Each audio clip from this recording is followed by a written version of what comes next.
हमको हमारा दीन मिला मोहम्मद रसूलुल्लाह की तरफ से मिला, हैदराबाद से नहीं मिला। कोई हैदराबादी हमारे इस्लाम को बचाने नहीं आया। हमारे इस्लाम को अगर बचाने वाला हिंदुस्तान में है तो मोदी से आजम है, शेख इमाम अहमद सरांदी हैं, और इस दौर में अगर हमारे कोई बचाने वाले हैं तो हमारे सरकार आला हजरत है। हमारे दीनों सुन्नियत को बरकरार रखने वाले ये हैं। सलाहुद्दीन अवैसी उसके बाप का नाम था, वो क्या किया? सलाहुद्दीन अवैसी ने क्या किया? मुस्लिम लीग का जादूगर बन के रहा। अगर उसके कहने पर हम जाएंगे, मोहम्मद अली जिन्ना ने ऐसे ही कहा था। मोहम्मद अली जिन्ना ने, आप सबको हमारे बुजुर्गों को याद होगा कि ऐसे ही कहा था आजादी से पहले।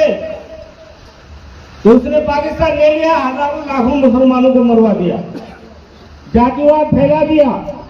सलाहुद्दीन भी मुस्लिम लीग में रहा, गुलाम महमूद जनाब वाला रहा, सुलेमान शेख रहा। वो तीन कैंडिडेट केरला से चुन के आता था, कांग्रेस के साथ में रहा करता था। आपको क्या तकलीफ हो गई? आप कुछ बोलना चाहते हैं? कांग्रेस को जड़ से उखाड़ के फेंक देंगे। आजादी दिलाई कांग्रेस ने, अगवा तो कांग्रेस ही था, गांधी जी ही थे। हम और आप साथ थे, हमारे बाप दादाओं के साथ थे। सलाहुद्दीन की बात आएगी तो हम कहेंगे तो नहीं थे, वो मुस्लिम लीग के साथ थे। गुलाम महमूद बेलात वाला, वो मोहम्मद अली जिन्ना के साथ में थे, गांधी जी के साथ में नहीं थे। गांधी जी के साथ होते तो अंग्रेज जब हिंदुस्तान में हमला किया, अंग्रेज आया, जानते हैं आप, हैदर अली टीपू सुल्तान जो मशहूर जमाना आदमी है, उनको मरवाने का काम उसी निजाम के खानदान ने किया, अंग्रेज से मिल के मरवाया।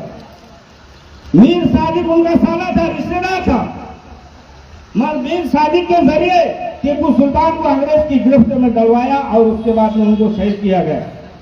तो हम उनकी बात पर चलेंगे। वो हैदराबादी आके बिहार में सबक पढ़ाएगा। हम बिहारी बुद्धू हैं, हमारा ज़हन फिक्र नहीं है, हमारा ज़हन फिक्र है, हम बुद्धू नहीं है, ना हम उनकी बात को मानने वाले हैं। इसलिए कि हैदराबादी बिरयानी आपको मुबारक। अरे आपकी औकात तो देखी जाती है कि आप हैदराबाद में हक नहीं मांग सकते। हैदराबाद में दरी बिछा रहे हैं आप, वहां हक की बात नहीं करते हैं, उप मुख्यमंत्री की बात वहां पर नहीं करते हैं। बिहार में आके हमारी कौम को गुमराह करते हैं और कहते हैं कि हम हैसियत अगर हमारी दरी बिछाने की है तो हम दरी भी बिछाएंगे तो हमको हक मिलेगा। और अगर हम जादूगारी पढ़ करके मुंह चोरी करके कुछ लेना चाहेंगे तो तिनका भी नहीं मिलेगा। ये हमारे राशिद साहब आ गए हैं, मैं इनका स्वागत करता हूं। साजनात में चंद बातें कहने के लिए आप लोगों के सामने में खड़ा हुआ, इस तरह से हुआ कि कौम बहुत बुरे हालात से गुजर रही है। हमारी हालात सुधरने के लिए हमको बिगाड़ने वाला हजारों आएंगे, हमको बिगाड़ने वाले हजारों आएंगे, कौमनल बातें कहने वाले हजारों आएंगे। हमें ना कौमनल बात करनी है, ना किसी से कोई उलझना है। आप अगर समझना चाहते हैं, जहन को हाजिर करके समझिए कि जो उनके पक्ष में जो लोग हैं, क्लियर कट हैं, तो वो बिल्कुल आपकी बात को सुनना पसंद नहीं करते हैं। इतना तेज सवाल जहन उभरता है, पता ये लगता है कि सारी हुकूमत उनकी है, हम लोग कुछ नहीं है। तो हमको ऐसों की बात को नहीं लेना, हमें अपने हिसाब से चलना है। तो बिहार में एक नारा चलता था, मैं वो भी कह रहा हूँ, मैं कहीं कह चुका हूँ, लेकिन जब नीतीश कुमार की सरकार की बात थी उस समय में ये कहा जाता था, 82 के हाई स्कूल में नारा लगा था कि तेज बिहार में बाहर हो, बिहार में बाहर हो, नीतीश से कुमार हो। लेकिन मैं उसका उल्टा कहना चाहता हूँ कि बिहार में बाहर हो, तेजस्वी सरकार हो। बिहार में बाहर हो, तेजस्वी सरकार हो, लालू के बेटे की सरकार होगी। अरे रथ को रोकने वाला अगर कोई भी इंसान था वो लालू प्रसाद था, किसी ने नहीं रोका। अवैसी वहां से नहीं आया, सलाहुद्दीन वहां से नहीं आया, लोग आकर के हमको नहीं रोका, आडवाणी का अलग से रोका।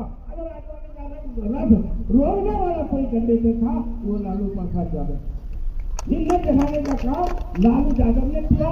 उनकी क्या हैसियत, ये अपने हैदराबाद में 5-6 सीट में सुलझ जाते हैं और सरकार बनती है तो उनको कह भी नहीं पाते हैं। लेकिन इनको सबसे ज्यादा एनर्जी हुई एक बात की, वो कुछ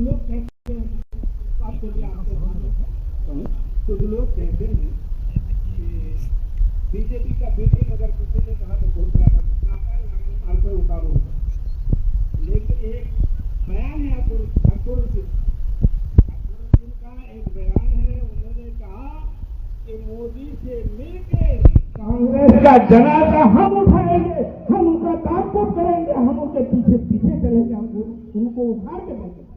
उनका बयान है, वीडियो है मेरे पास, वीडियो मेरे पास है। अकबरुद्दीन ने कहा, वो अकबरुद्दीन कौन है? अवैसी का भाई। अरे भैया आप क्या कर दोगे?